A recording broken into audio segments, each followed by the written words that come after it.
is the story of a woman, Ronke, the woman who over-pampered her son called Tosho. Ronke stayed 10 years before conceiving him, and she was humiliated on several occasions. So when God finally remembered her with a baby boy, she decided to give him the best and made sure he didn't have any reason to cry. And so Tosho was not just pampered, but over-pampered. Ronke will pick up a fight with anyone who tries to discipline him, including his school teachers. So people avoided her and her son and will pee their mouths whenever they see him sway. Tosho grew up and became so naughty, disrespectful and arrogant to everybody, including Ronke, his mother. This made Ronke ashamed and wished she trained her son properly, but then it was too late. Tosho got admitted into the university. He lived a reckless life and above all joined a secret cult group. This made him so wild and he soon got rusticated from the university. Ronke could not bear the shame, so she did everything possible to see that Tosho got admitted into a private Christian university, just so they could introduce Christ to him. But she had forgotten that if the foundation is not well layered, the whole building will collapse. He studied for 2 years in that private university and got rusticated again for the second time. Ronke could not bear it. She developed high blood pressure and didn't listen to the instructions of her doctor. And yes, she passed. Tosho decided to move to Abuja because he has heard that big women reside in Abuja and will fight for any man who will be able to rub their back. He decided to look and talk responsible, as every sane woman would pick a responsible guy over a ras-looking one. He was moved to hang around the park one cool evening, and he saw a slender, beautiful lady called Adebisi sitting all by herself. From a distance, he screened her from her hair, skin, dress, and kicks, and the only thing he saw was an independent woman with the bag. And so, as a bad guy, he didn't need so much rehearsals before words will flow eloquently to convince her. Adebisi was a not so young lady and a sickle cell patient. She just came out to think about her life, and then who knows, she might be appealing to someone, as no male has ever approached her for a relationship because of her condition. She worked in a big company and earnestly has secured the bag, but she felt so empty and wanted to experience marriage, as the married ones always will not allow the singles breathe with a lovely duvet. Tosho said, "Hello, beautiful." And Adebisi had never heard this all her life. She's used to, "You look sick. Your eyes are yellow. Your palms are pale. Take enough vegetables and water, and please see a doctor soon." So she didn't respond. Tosho sat close to her and said, "Hello, can I join you please?" "Why not?" Adebisi responded. Tosho said in his mind, "She looks sick, but that's not why I'm here. If she's doing well, then I will hurry up and marry her, because this one doesn't look like who will survive the next 5 years. And I really do not have anything to fall back on, so I will pinch my net here." Adebisi, because of the silence, simply concluded in her mind that Tosho had decided not to go on with the gist or whatever reason that brought him, only to be surprised to hear, "I am Tosho." "Wow, I am Adebisi. You must be a Yoruba. It's so nice to meet my brother in a faraway land." Tosho said, "No wonder my spirit was totally moved to talk to you." They exchanged pleasantries in Yoruba language, and Tosho said to her, "I like you and I want to be your friend." Thank God, there won't be any communication barrier. Adebisi said to him, Thank you so much for wanting to be my friend. Sincerely, that alone has made my day. I have been stigmatized because of my health condition, and no one wants to come close to me, and even the few ones that talk to me have never spoken in love. They keep reminding me that I'm different and can never be like them. Then Tosha said to her, "But nothing is wrong with you. You are perfect, and like every other lady out there, you are ravishingly beautiful, and you are my speck. If only you will allow this friendship to blossom into a romantic relationship, then you will understand what I mean." Adebisi was grateful, and she innocently asked, "So you don't mind getting married to someone with an SS? If things work out between us?" Tosho held her hands and said, "Why not? You are not in any way less of a human. And besides, this is your parents' mistakes and not yours. What I will need you to do is to build up your self-confidence, because it seems it has been tampered. And my dear, you need it in this world where people talk before reasoning.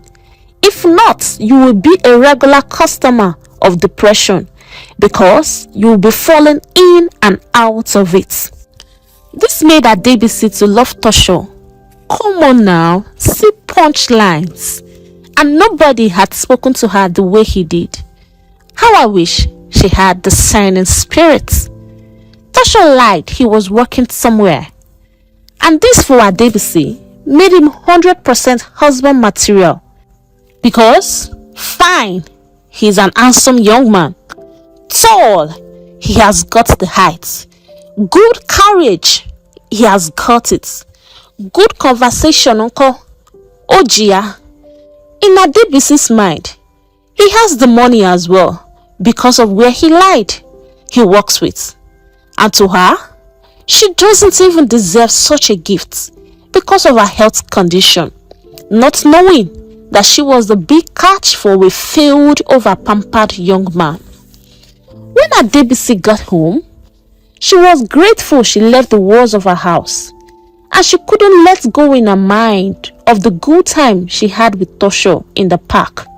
And Tosho was in his own corner, also appreciative that in all his wanderings in Abuja, that his feet carried him to the park, and he vowed to make Adebisi dried before moving to the next available victim.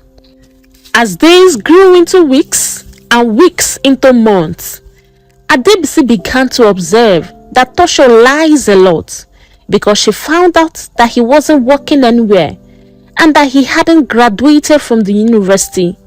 She was angry, but based on how she looks, she was pessimistic that no one will ever talk to her. So she decided to manage and cope with him. In order not to lose him, she opened up a business for him, though she was very wise to register it in her name. So he started selling smoothies, healthy fruit drinks, shawarma, grilled fish, and the likes. For a period of 6 months, they experienced low sales. So in her condition, she will work 9 to 5 from Mondays to Fridays, and then join him to work on weekends. She wanted to obtain a school weekend form so that he can study weekends and then become a graduate. But something in her restricted her from doing so, and she paused and said, "Let me just give it time, at least for a period of 2 years after our marriage, before proceeding with this one."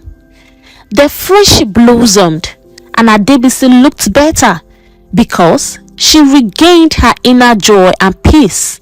She stopped thinking unnecessarily, and then she started feeding well. The business flourished, and Tosho was the happiest because he had already started changing clothes, kicks, and was spending money on unnecessary things as an over-pampered child that he is. Adebisi saw the way things were going. She simply used wisdom and told him that since the business was doing well and the customers had increased as well, that she needed to employ someone who would be of help in order to relieve him of stress. Tosho didn't buy the idea because he was nursing a dangerous plan. But Adebisi said, if we get married, Tosho said in his mind, they play.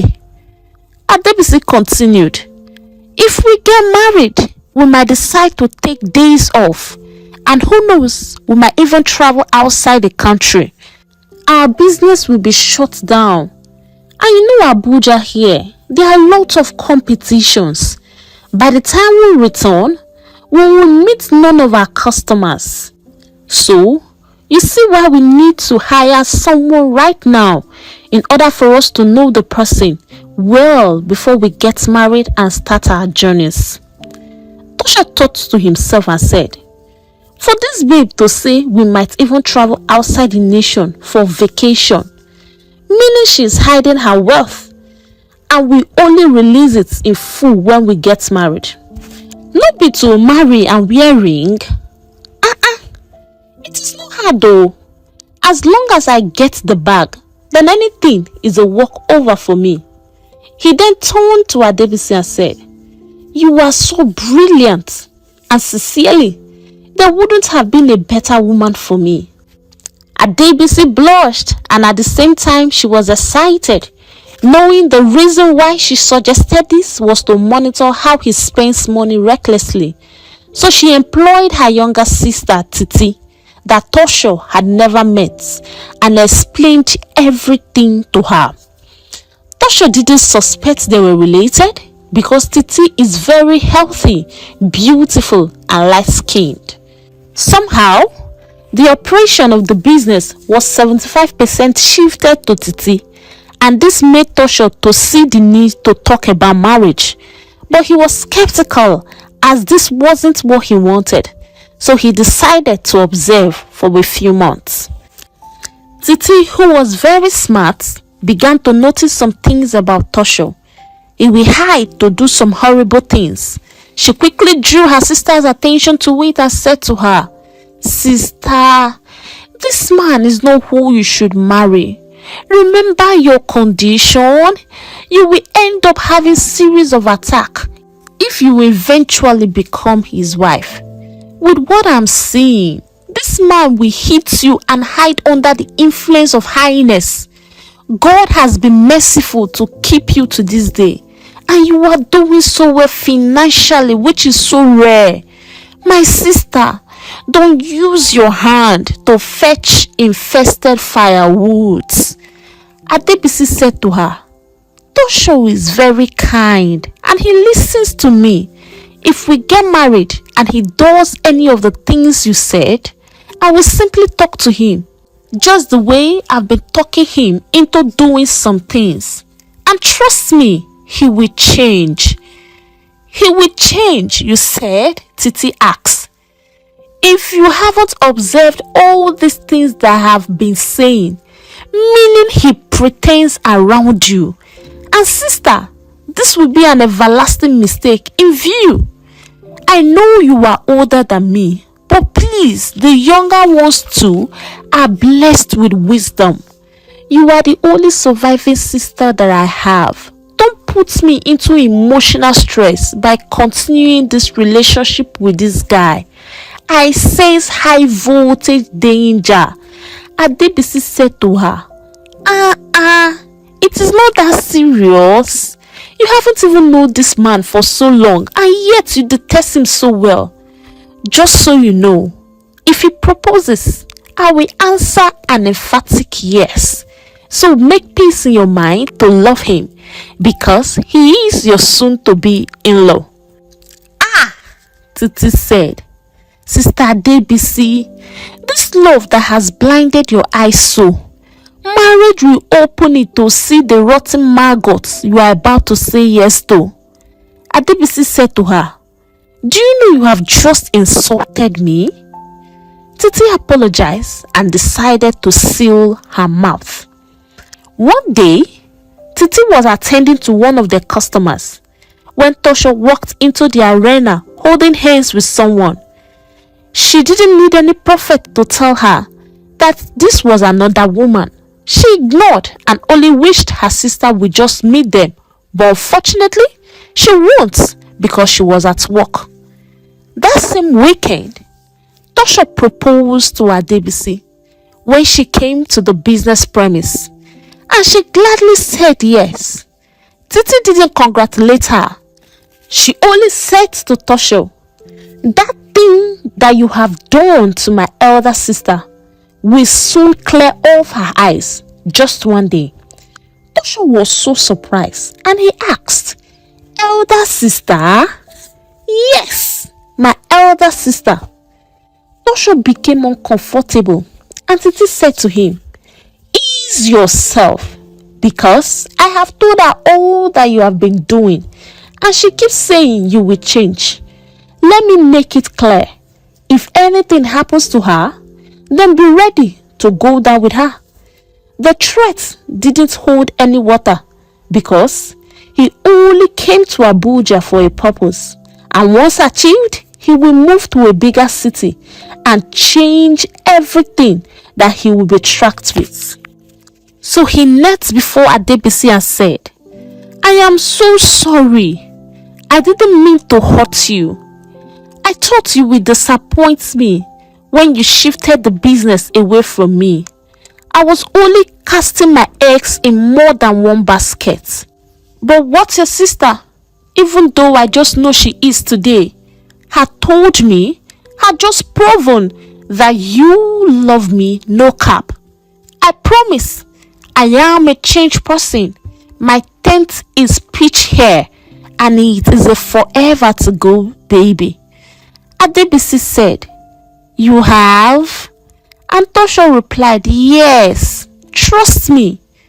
Adebisi assisted him up and hugged him.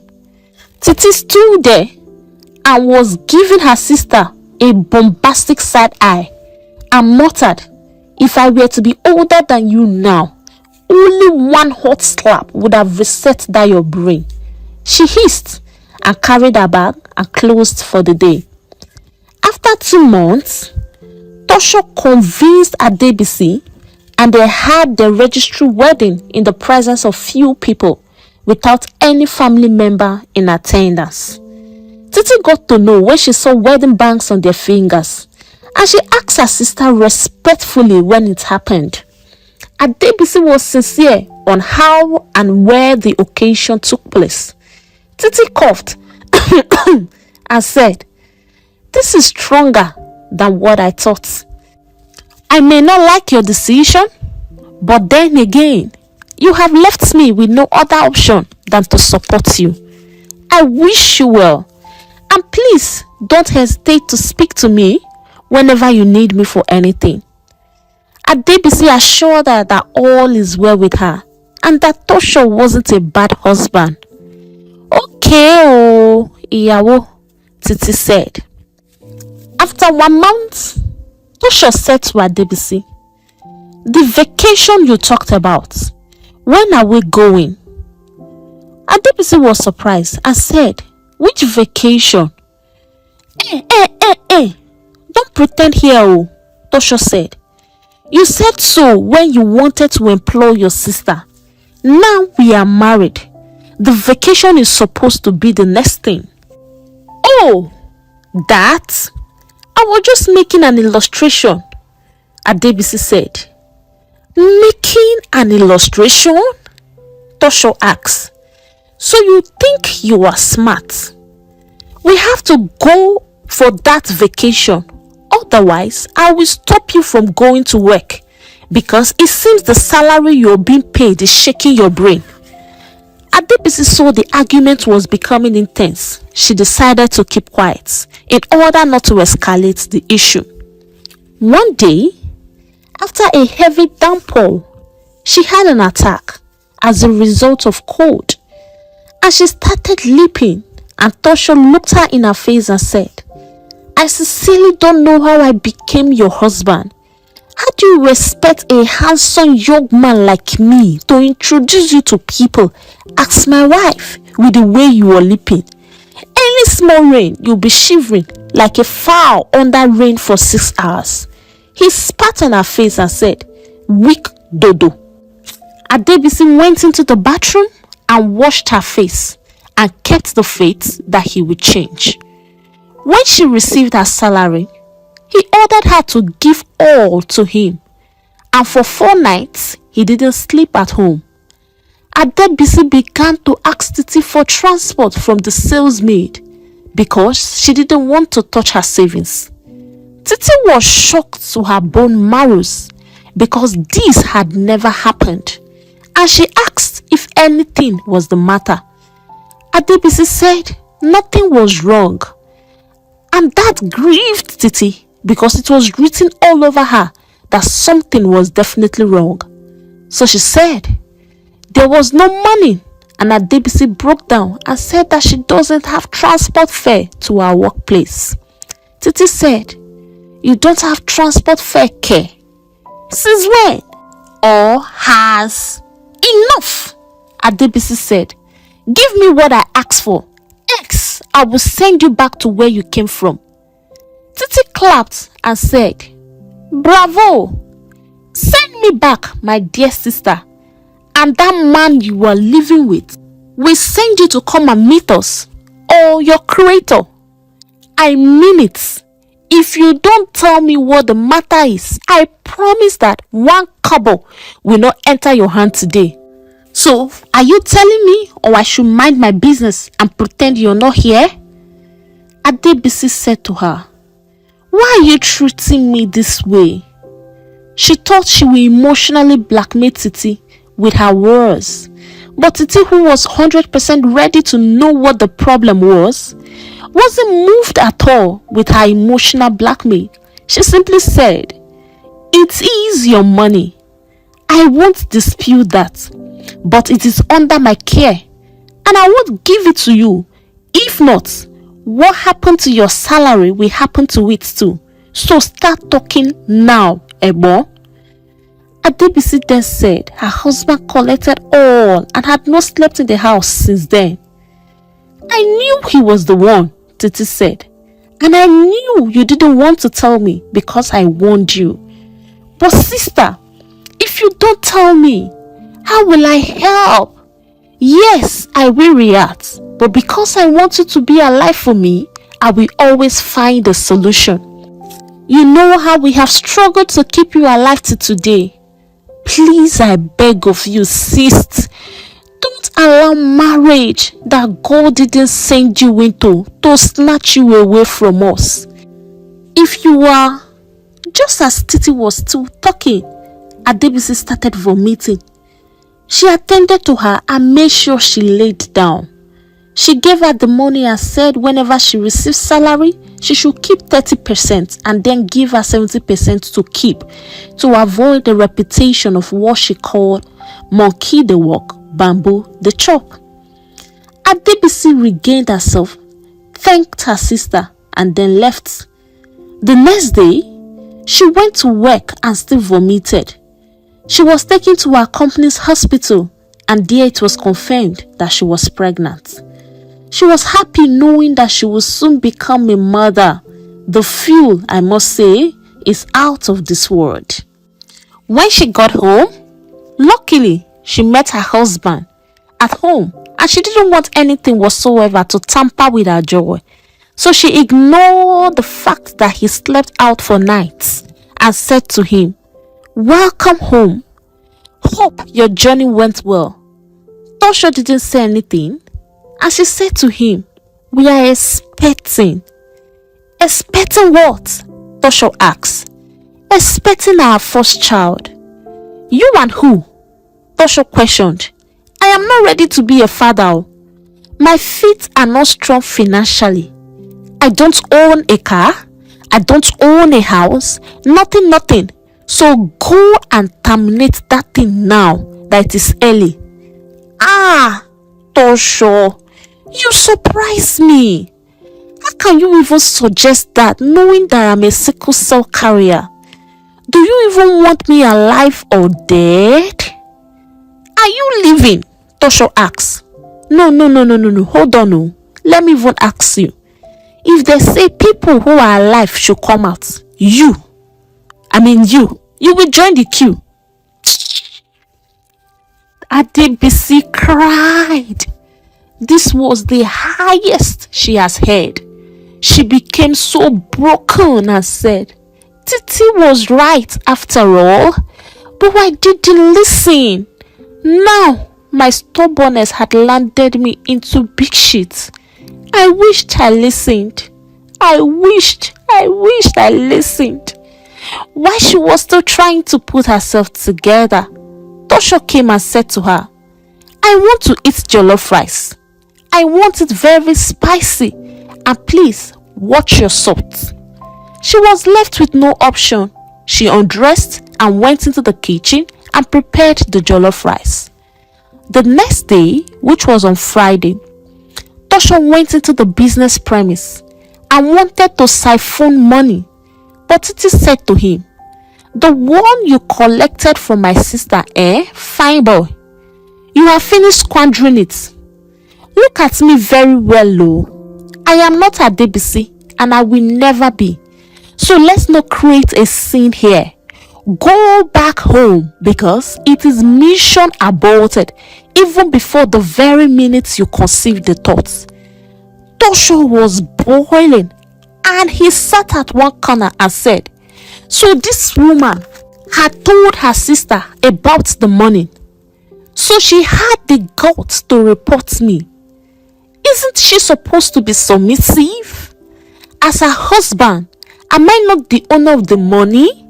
I will deal with her, and this her sister will stop working here, or the marriage will end. Just when he was by the corner monologuizing, a pregnant lady entered. Titi recognized her, and the lady was shouting and said to her, so you abandoned me and your responsibilities, pointing to her pregnancy, and you came here sitting alone enjoying your money. Today, I will not live here with nothing less than 1 million naira. Titi heard it and laughed where she was seated and muttered, 1 kobo, e no get to, no be only 1 million. As a fine man, the only thing he can give is his sperm, and he has given it to you liberally. So auntie, shakara don't end, carry your cross. The lady kept ranting. When she saw that Tosho was not responding, she met Titi and said, hand over all the money in your drawer to me now. Titi asked her and said, as what? Wait. As in, as per who now? The pregnant lady then said, can't you see that I'm pregnant for him? And I'm now his wife? Tosho just stood up and left for the house because he was wondering how he wasn't smart to have impregnated 2 women at the same time. He just said, mess up. Titi said to the lady, I can't say you sorry. I only know one person that is pregnant for him. The lady wanted to collect the money herself forcefully, and Titi lifted her up and sat her down on the plastic chair behind and said to her, that man is not whomever he has professed himself to be. This business you're seeing belongs to my sister. And my darling, if you care to know, that my sister is his wife and she's also pregnant. If you were in my shoe, will you give your sister's money to someone like you? The lady was quiet and Titi shouted, answer me. And she responded, no. Good, Titi said. So leave here.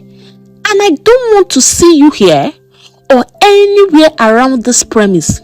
Because that day, I promised to feed you with a basin of sand. Just when the lady was about leaving, Titi observed something and said, Auntie, wait oh. She took up the lady's polo, only to discover that she wore fake pregnancy. And Titi had a good laugh and said, oh, Connie man go, Connie man bury her. So both of you really fit each other. 2 business business people. This Abuja sha, people just do crazy things in order to make money. Not for anything, no, just to pressurize people and intimidate them. My sister, let me advise you, as somebody who cares, you better remove that thing, no, because you may meet somebody on the way that is good for your business. Who knows? So that this pregnancy will not become a stumbling block. Wayward generation. The lady felt so embarrassed and walked out gently out of the business premise.